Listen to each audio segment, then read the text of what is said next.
West Denver. Sleep deprived and heavily caffeinated. All right, let's do this then. This is the Jeff and Bill Show. I don't agree with that. They don't always agree, but hey, at least they have coffee. Coffee. And each other. I love you, man.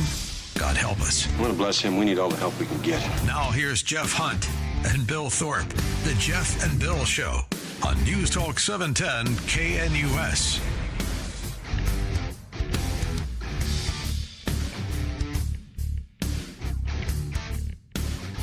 Welcome back to the Jeff and Bill Show. And the debates rage. 9 a.m. in the Mile High City. This Thursday, October 2nd, 2025. Let's go back to Sam in Denver. You guys are talking tax cuts and Jobs Act. And did it increase corporate investment? Yeah, and thanks for hanging, Sam, because now we go back to things like the most recent example of the Tax Cuts and Jobs Act. Studies have shown that only 20% of those tax cuts were used to reinvest into the companies, as far as, capital expenses, wages, and expanding benefits. 80% of it went to stock buybacks and other bonuses for those people that were in charge. I think there was a study that showed either the top 10 or 11 U.S. companies spent 3 times as much on their stock buybacks than they actually did on taxes over the next 12 months. Yeah, there's studies for everything, but the fact is that after the tax cuts, unemployment went to historic lows for historically long periods. So obviously they were creating jobs. And then I'll also say, like I said, not necessarily. No. Hang on, Sam. With respect, we just saw that of all the money that even if they were creating jobs, they spent 20% of it. So you're telling me that just because we got 20% of the tax cut actually created jobs, that's good enough? That's not good enough for me. It's not good enough, man, that 80% of it goes to stock buybacks and such. That's not what was promised. The Tax Cuts and Jobs Act was to produce jobs, and it didn't. It absolutely did. How do you get the lowest unemployment then? I don't know what study you're looking at. I'd like to see the source, but here's the thing is you can spend about 5 minutes on Google and you can go find all that information for yourself rather than challenging my sources. But Bill, I don't understand why you're so offended, even if 80%, let's say 90% went to corporate buybacks. That's the corporation's money. I don't understand why there's so much frustration about the fact they used their own money the way they wanted to. It's a corporation. It's a free association. I can choose not to go do business with that corporation. The problem you have with the government is that there's no free association. It's taken, and it's taken at the point of a gun every time. So who cares if it's 80%? Who cares if it's 99%? It's their money. Go ahead, and Sam. Who cares? Because we had the greatest economy maybe in history. No, we didn't. Everybody had jobs. Sam, that's Everybody not had true. Jobs. Sam, that's not true. Low inflation, low taxes, lowest poverty rates. How do you explain that, Billy? Lowest poverty rates. I don't think Greatest all of those. Stock market growth in a long time. That's not true either. But that's okay. 58%, 50%, 8% over 4 years. I will go and look at those numbers, but we did not have the greatest economy during Donald Trump's time in office. Yes, we didn't. No, we What's didn't. your basis for that? What's your basis? Because I look at jobs, I look at inflation, and I look at unemployment. Sam, hang on a sec. Hang on, Sam. I'm just talking economic numbers with you, and I brought up the information about 80% of the tax cuts going back to stock buybacks, and you're like, I don't know any of that number. And now you're like, I know all the numbers. You got to pick a lane, man. You got to pick a lane. I don't know all the numbers. I know some of them. Pick I have a a lane. master's degree in business with an emphasis on finance and 15 years of finance experience. I'm not some random knucklehead. It's fine. Nor am I treating you like some random knucklehead. I put you on hold to bring you back, but I brought you back. But I'm telling you, the information that's out there, that's available on search, is that 80% of the money from those Tax Cuts and Jobs Act went to stock buybacks. That wasn't the promise. I don't buy that because the economy was too good. The lowest unemployment, low inflation, wage growth, good wage growth, a great stock market, and the lowest poverty rates. How do you explain that? Lowest poverty rates in history. So the poor benefited. I will have to go back and I'll have to go back and look at those again. I will go back and I will look at those numbers. I'm not disputing them, but I have a hard time saying that the causation was the Tax Cuts and Jobs Act simply because of where we saw the money go. I have a hard time thinking that because there were large corporate bonuses and stock buybacks that lowered the poverty rate, because that has no impact. Corporate stock buybacks, it doesn't. I know, but hang on a sec. I'm challenging your causal relationship. That's the issue here, Sam. You seem to believe that this thing caused the other stuff. I don't agree with that. I will go back and I will look at the numbers. Your core numbers may be correct, but the causal relationship between the two, I don't think can be proven out. Look at when he cut taxes and what happened after he cut taxes. All right, yeah, I did. Guys, we saw a slight boom in the GDP, and then it went back down to normal. It was nothing. We didn't get the growth we saw, Sam, but I appreciate it. We got the Steve Reams, Sheriff of Weld County, coming up. We're going to discuss speed cameras just for money generation, or actually improving our communities. Steve has an interesting take on this. You're not going to want to miss it. Now is time for news and comment with Blake Olson. Blake Olson. Blake Olson, news and comment.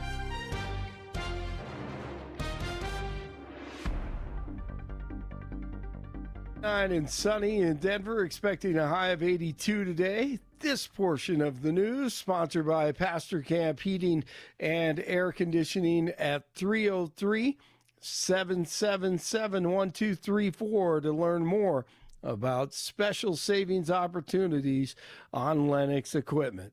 Our top story. And look, we have $0 coming into the federal government right now because the Democrats shut it down. So what Russ Vought is working diligently on is examining how we can fix this mess to ensure that critical funding continues, that we can get people paid. But the Democrats are making that very difficult. And that's why the president put out a statement this morning saying that we're going to start looking across the board at layoffs and at agencies that we feel do not best serve the American taxpayer, that may need to be halted or permanently cut. So Caroline Levitt last hour. The Democratic shutdown continues. We enter day 2 with no end in sight. On that, I wanted to ask you about that because he mentioned Russ Vought in that. I think that came out about 8 o'clock this morning about cutting certain programs that they deem are not necessary. Is that real, or is that a negotiating tactic? Oh, it's very real. And the Democrats should know that they put the White House and the president in this position. And if they don't want further harm on their constituents back home, then they need to reopen the government. It's very simple. Pass the clean continuing resolution, and all of this goes away. Yes, exactly. Senator Mark Wayne Mullen once again this morning on Fox News also. This has all happened because the Schumer shutdown, because he's fearful of AOC running against him in 2028. If the Democrats are really concerned, they could open the government up in 5 minutes, literally 5 minutes. We already have a bipartisan bill that 3 Democrats have voted for. We just need 5 more of them to join with us, and we can open the government up. And Wall Street is opening with stocks higher. The major averages finished higher on Wednesday in hopes that the stalemate between lawmakers won't last long. The shutdown isn't expected to impact Colorado in the short term, but state-run programs could feel the effects if it goes beyond a couple of weeks. Colorado is heavily reliant on federal funding. The state is expected around $14 billion in this year's budget. Over 41,000 people in Colorado are federally employed. 2 people are reported dead after a stabbing attack outside of a synagogue in Manchester, England. It happened as Jews are marking the Yom Kippur holiday. The suspect was seen driving a vehicle toward the crowd before going on the attack. A Highlands Ranch school was put on a secure perimeter Wednesday after the building was hit by a stray bullet. Police say a nearby resident accidentally fired his gun and the bullet hit an exterior door at Ranch View Middle School. He didn't think the gun was loaded and it accidentally discharged. He's cooperating in the investigation. All right. My latest edition of people I really like and respect who kiss up to Stephen A. Myth. Who is this? Go on. What's up? How you doing? Who's this? Stephen A. It's Megan Kelly, your neighbor on Sirius XM. How you doing, Megan? Welcome you. How you doing, Megan? How's everything going? Thank you for calling in. How's everything? I'm so happy that you're here. I love having you over as a neighbor. I'm going to bring you a cup of sugar and a butter. Well, thanks so much. I'm just trying to be. I think it's awesome. I'm just trying to be as good as you, girl. I'm just trying to be as good as you. I'm trying to get where you at. That's what I'm trying to do, Megan. That's what I'm trying to do, okay? You are far beyond me. You got this one. I love God. Please, the dude, all he does is lie. He didn't hit 17 straight three-pointers in a college try. He says he played college basketball. He didn't play college basketball. Okay, Stephen A. It's like you should be on the Gong Show. Give him the gong. J.P. Morgan.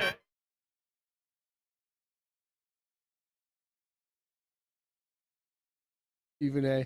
Rockies GM Bill Schmidt announced his resignation Wednesday. Rockies finished one of the worst seasons in MLB history at 43 and 119 and 119 losses. Niners and the Rams tonight. NFL action continues. Both teams are 3-1. 57 in Westminster, 58 in Littleton, 59 in Denver. Jeff and Billy continue. That they saw your talent and thought you belonged at Sirius and that you took the opportunity because there's no one like you, Stephen A. Blake Olson, News Talk 710 KNUS. Your KNUS forecast for the Denver metro area calls for late summer rather than early fall-like weather conditions today into Friday, as we're going to be looking at temperatures a good 10 to 12 degrees above average, mid and upper 80s for highs. Sunny, dry conditions, mid-50s tonight, 70 Saturday, 60 Sunday, weekend showers. Weather is a service of L&L Heating and Air Conditioning. For quick, trustworthy, and dependable service, call L&L Heating and Air Conditioning at 720-851-1691. Visit them online at bestdenverhvac.com. That's bestdenverhvac.com. You'll be comfortable with L&L. I'm meteorologist Mark Huer in the 710 KNUS Weather Center.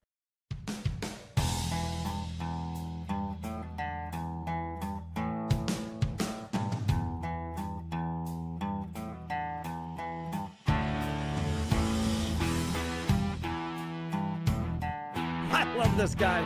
He's always just so honest. Colorado sheriff claims speed cameras are just money generators. This is CBS News. You know the name. He's legendary. Weld County Sheriff Steve Reams telling CBS that he's against the use of speed cameras as punitive measures of enforcement. This is important because, according to new Colorado law, they're going to be going up and up and up all over the state. He joins us now. Sheriff, soon to be county commissioner, thank you for joining us. Yes, good morning. Hey, thanks for having me on, guys. It's always a pleasure. All right, so not happy about these speed cameras, huh? Tell us your position.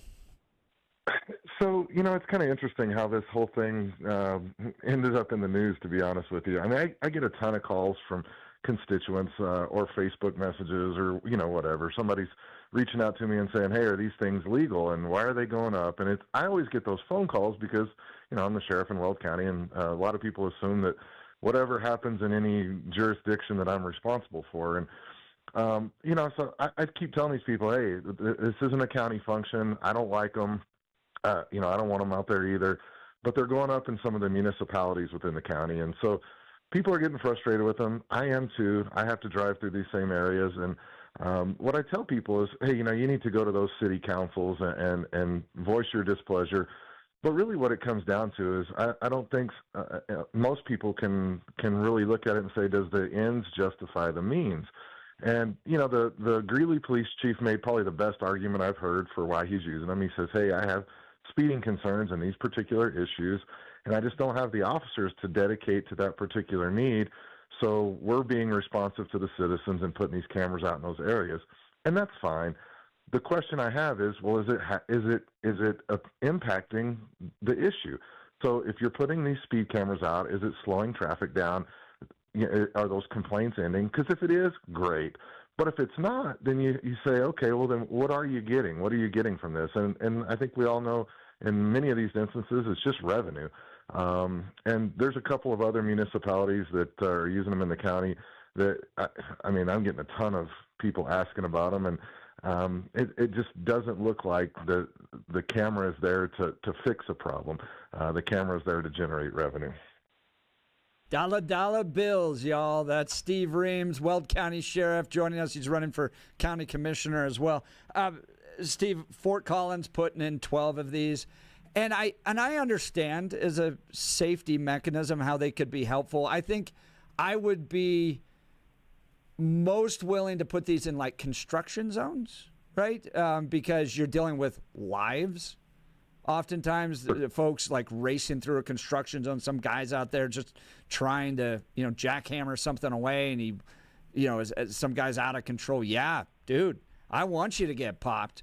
But on some side neighborhood street, and it's going to go off at 11 miles an hour over. So let's say you're now 36 and a 25.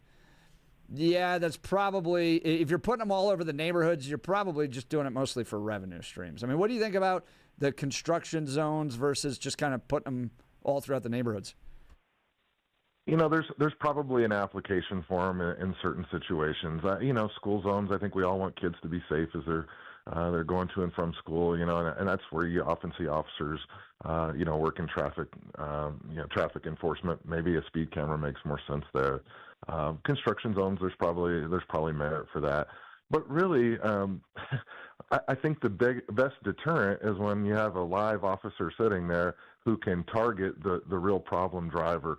And usually, as a person who's done this job for a while, just because everyone maybe, is flowing above the speed limit, there's oftentimes that one that you can pick out of the crowd who's weaving in and out. You might not be going a whole lot faster than everybody else, but that's the problem driver. And that's the part you lose with speed cameras. There's no person tied to the activity. And I think there's also the question of, you move from one address to another. Your car is still registered at the old address. The ticket gets sent to that old address. Maybe it doesn't get forwarded in time for you to pay it. The fine doubles or whatever the case may be. There's just issues there with the way the fine is delivered. You can't really talk to the officer on the side of the road and explain, hey, I had this circumstance. And I'm not saying you should talk your way out of every ticket, but there's a human element that's just missing. And I get it. It's expensive to have cops out there.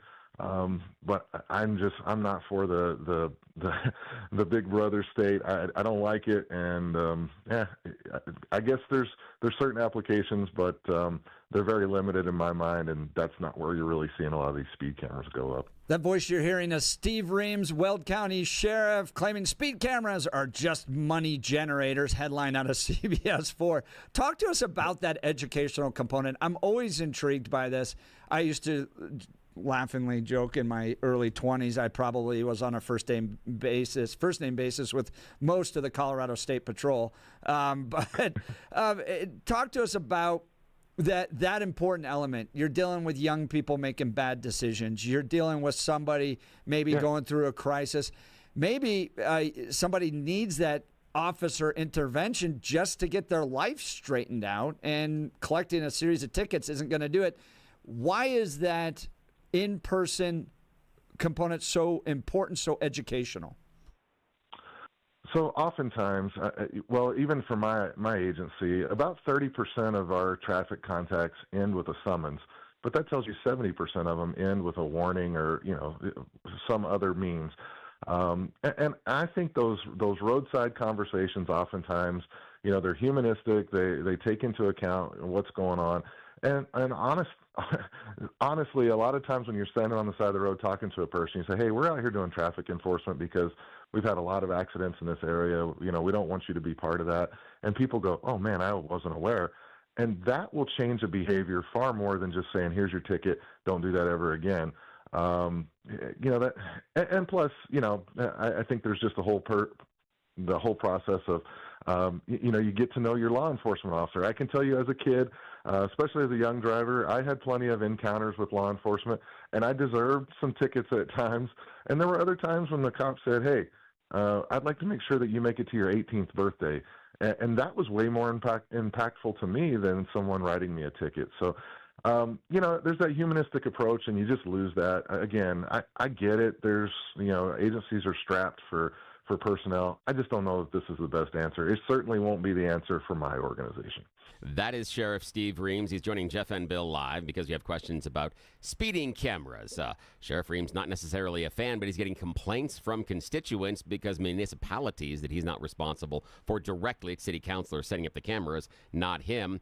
And Sheriff Reams is right that it's a great way, these traffic stops, to get to know the local law enforcement. And I have found out in my own personal travels that if you say just the right words, you get to know them even more because they'll frisk you. That's a personal greeting, but that's for another day. That's for another day, sir. We'll talk about that later. Now, the question I've got is, we're talking about speed cameras, and some places it may just be a revenue stream. Last couple of hours, Jeff and I have been debating taxes. Isn't it just a way that we can, make those people that are driving faster pay a user fee, a toll, a tax, if you will, for going too fast? Should we be leaning into this on every road? Because now maybe the rank and file people are going to be paying less taxes. Yes, I'm kind of doing this with a tongue permanently planted inside of my cheek, Sheriff, but tell me why I'm wrong. Well, I guess, you could look at it as like a license to speed. Hey, as long as I'm paying the fine, I get this stretch of road and I get to go over the speed limit. The problem is, if you're going 10 miles an hour faster than everybody in that section just because you paid the fine, I don't know that necessarily creates an inherently safer roadway. All that being said, there is no perfect system out there. We want people to be safe drivers. We want people to navigate the roadways well. Sometimes speed is an issue. Oftentimes, though, in these areas where the speed cameras go up, I don't know that you can necessarily link speed to the causation for other traffic concerns, wrecks, so be it. So if the data supports it, maybe you got an argument for it. But Bill, I think the idea of just let's pay a tax so we can flaunt the law. There's just an inherent issue there because that's a slippery slope that goes to a whole lot of other things. Darn, you saw through my plan. Okay, fair enough. That is Steve Reams, is the Weld County Sheriff. Steve, I want to pivot here just a little bit. I saw that the Colorado Attorney General asking to be involved in the Ephraim DeBisa case. This is the gentleman that you had to warn everybody in your community about because he was falling through the cracks and then is wandering around UNC with a rifle. And you guys had to go pick him up again. Can you give us any updates on what the Attorney General's doing here? Well, I don't know specifically why the Attorney General entered into that court hearing, other than the Attorney General is they're the legal representative of the Colorado State Hospital. So maybe they're looking for some avenue of making sure that DeBisa ends up in the mental hospital in the event that he's found incompetent again. I don't think there's a pathway there.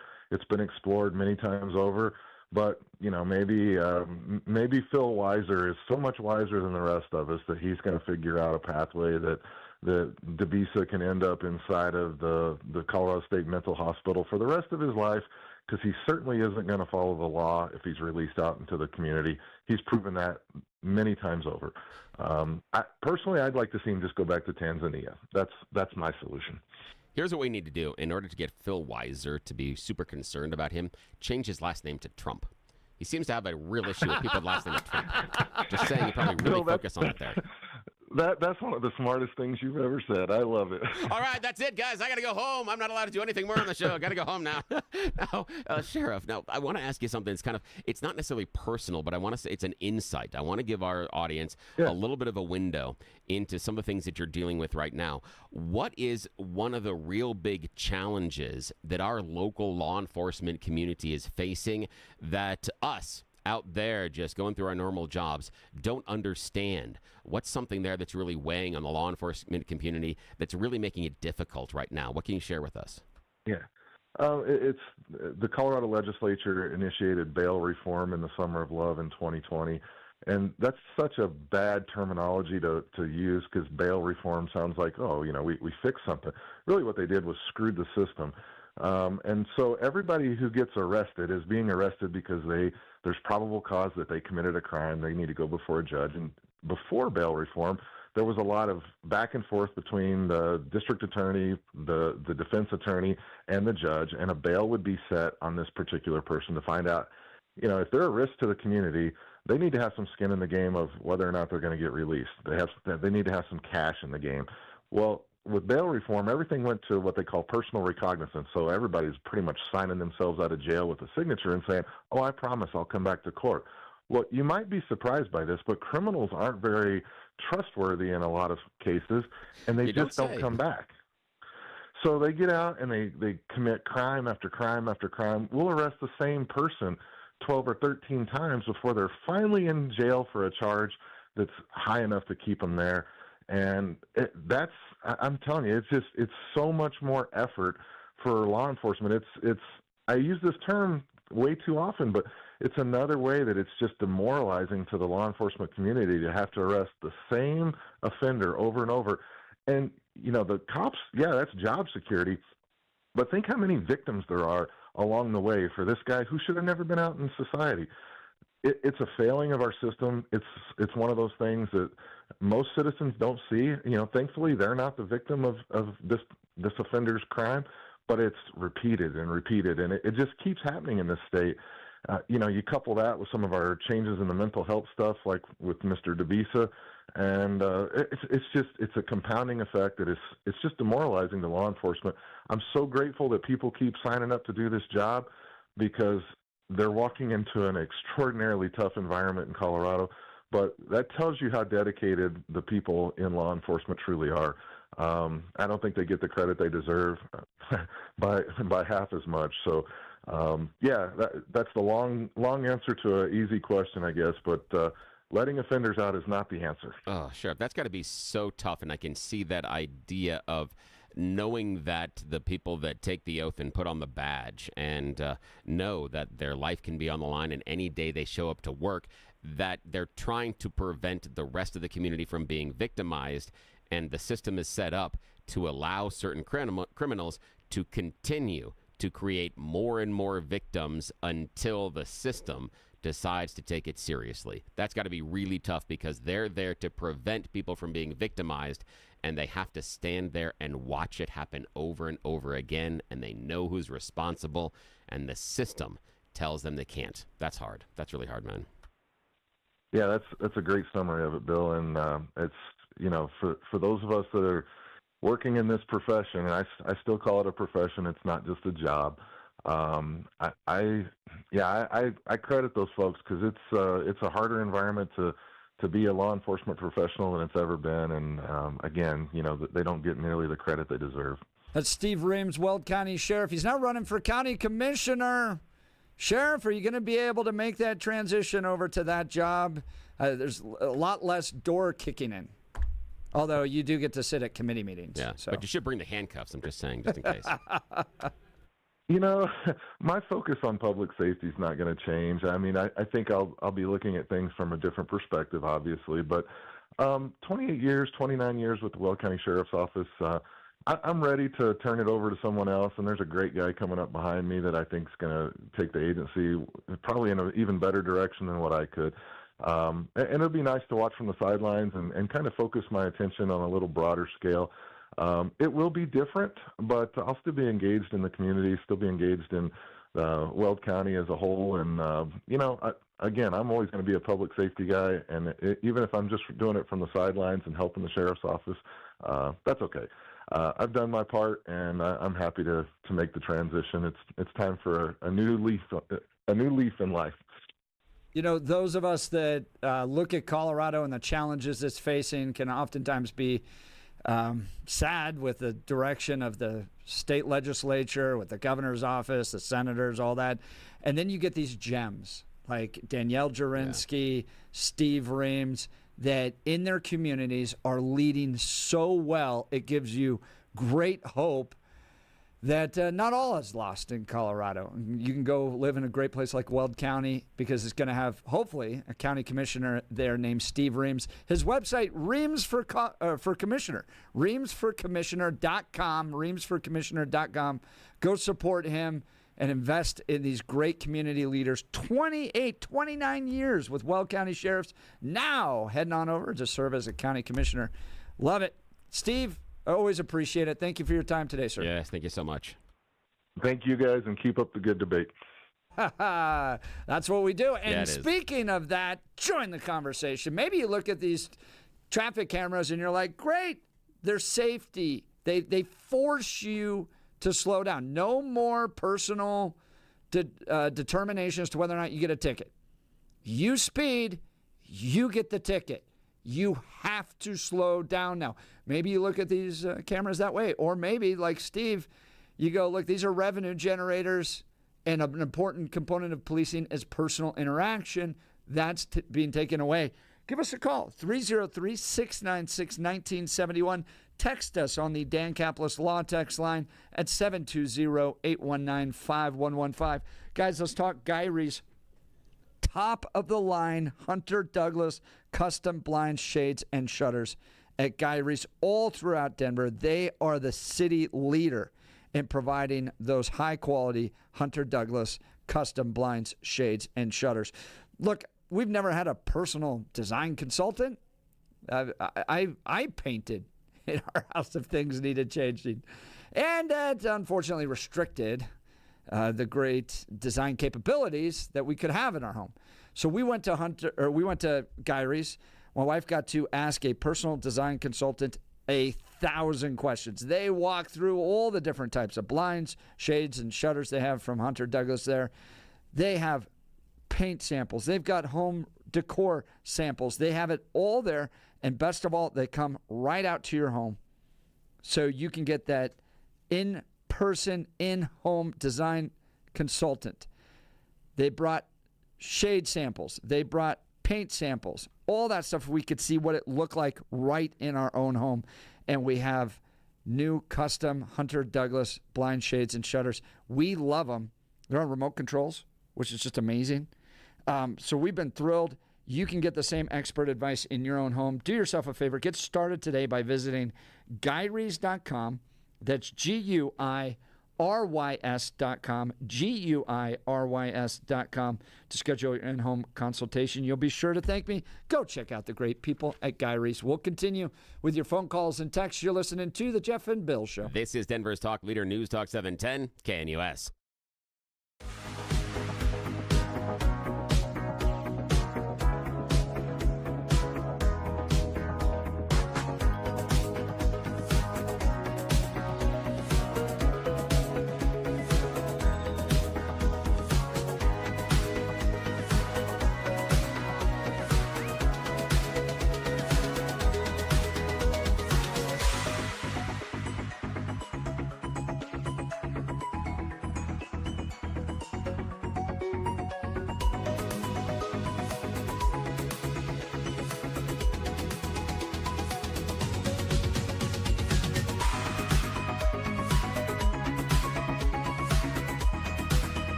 If you don't know, Bill Thorpe does trivia.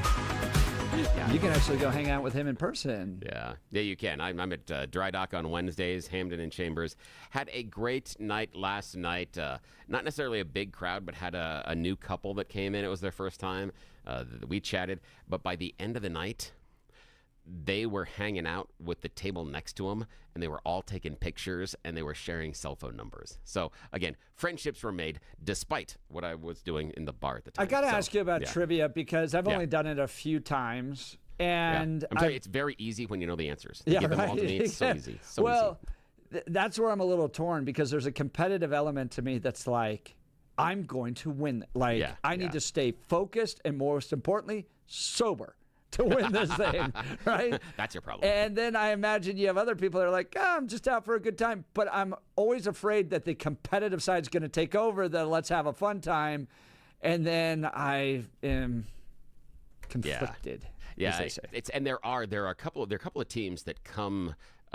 They come for blood every week. Now, they're always trying to win. The nice thing is they don't always. I've got one dude that comes in that is an encyclopedia of knowledge, but he does have some limitations. And so he always is going to be a challenger, but if the questions don't fall properly, he's not going to be one of the top ones. Does he have the Kamala Harris earpiece? No. The earrings that apparently Bluetooth. But I have seen him with some note cards for some things, like order presidential stuff, and I'm like, dude, you're taking this seriously. I mean, you've prepared before showing up here. The thing that I look at is when I'm doing it, I understand this at the core is just about having fun and free beer. So while free beer, they do beer. Free beer at. Yeah, at Dry Dock. What we do is, so you get there's a gift card, a $25 gift card if you finish in first place, $10 gift card if you finish in second. Okay.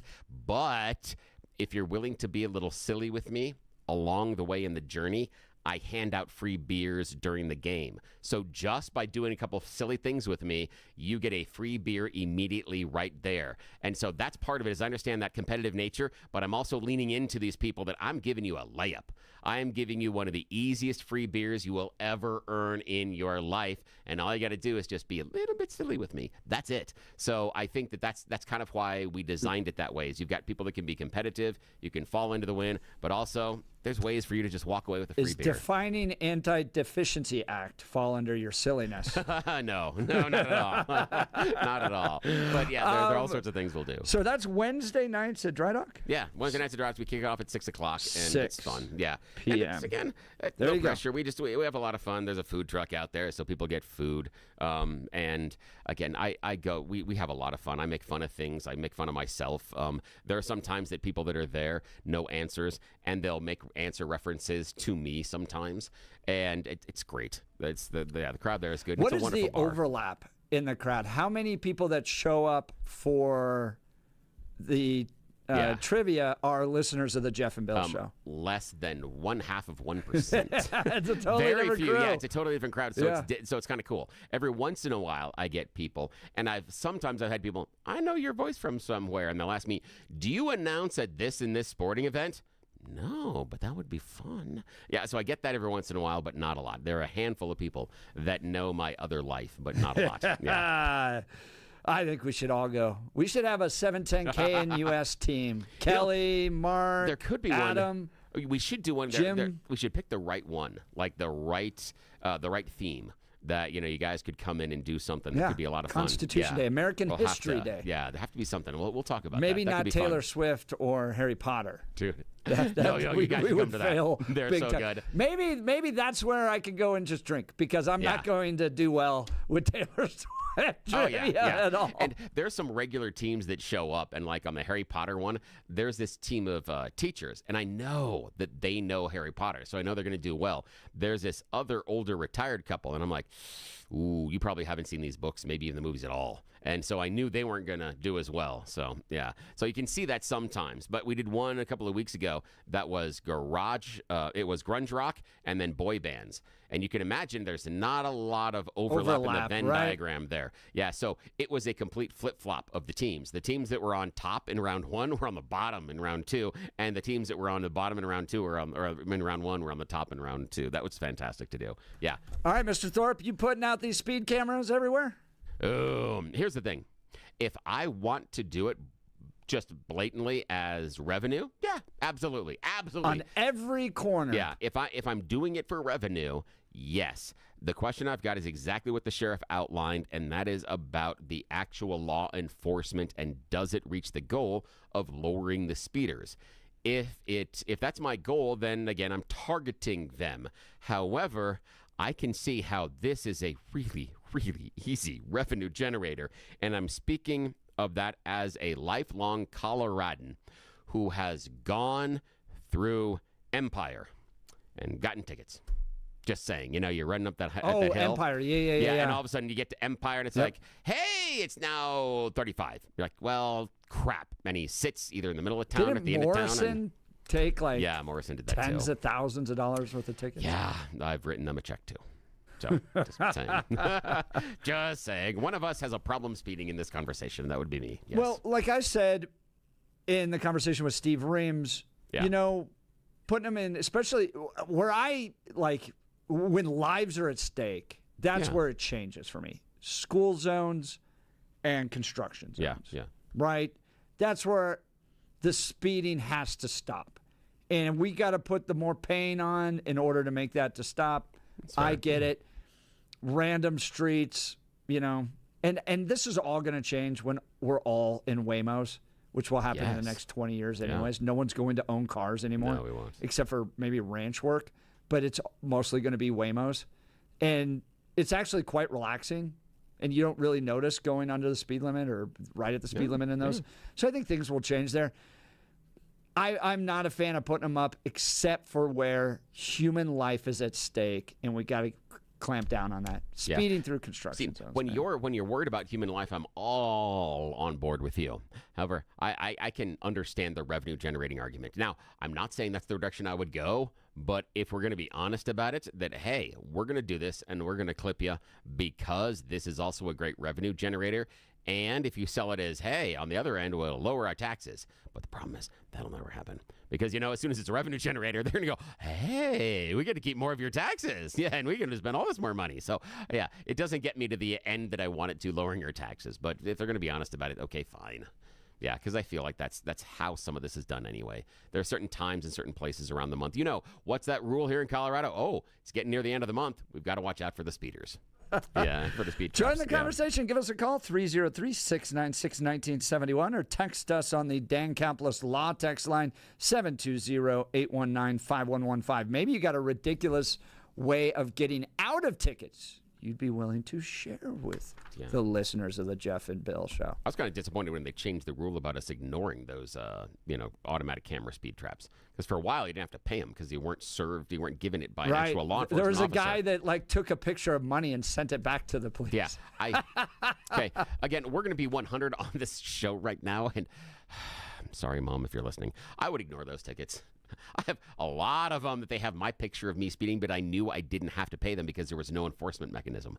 So I didn't care when I saw those vans. It didn't matter. Didn't matter at all. And again, I'm not doing 75 Did you and a do 45. the single finger salute as you went by? No, only because I don't want to have to explain that when and if they actually decide to enforce it. But I did think about the idea of why don't I just get silly costumes or some sort of hat or something I could do when I'm going by. But oh well. I'm just being honest with it. Once I knew that those didn't matter, again, I'm not doing 75 and a 45. I'm normally 5 to 10 above speed limit. But I understand that's a risk. Yeah, that's just, I lost my license driving too fast, but that's a story for another day. Ooh, right as we're up against the break, too. All right, we'll continue. You're listening to the Jeff and Bill Show. This is Denver's Talk Leader News Talk 710 KNUS.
Welcome back to the Jeff and Bill Show. Trump is ready to fire 100,000 federal employees. Have the Democrats made a mistake by shutting down the government when Trump's ready to push it this far? Or do you blame Donald Trump for leveraging a situation to harm federal employees? Billy and I and Gary debated that. Yeah, we did. It was fun. This was fun today. Plus, illegal immigrants taking Medicaid dollars. We exposed it all. If you go to 710knus.com, you can download the podcast there, 710knus.com. Wow. Thank you to everybody for the debates today. Yeah. You guys have been great. This was a lot of fun. This is why we are different than anything else that you're going to find anywhere in Denver and probably over the grand fruited plain across America. Jeff and I are trying to carve a different path going back into what old school talk radio used to be about. Not talking at you, but talking with you. This is the modern day back fence where you and I look at each other, we discuss what's going on in our lives, and we may actually vehemently disagree. But at the end of the day, we can still be Americans, we can still be Coloradans, and more importantly, just like Jeff and I, we can still be friends. You've been listening to The Jeff and Bill Show. This is KNUS.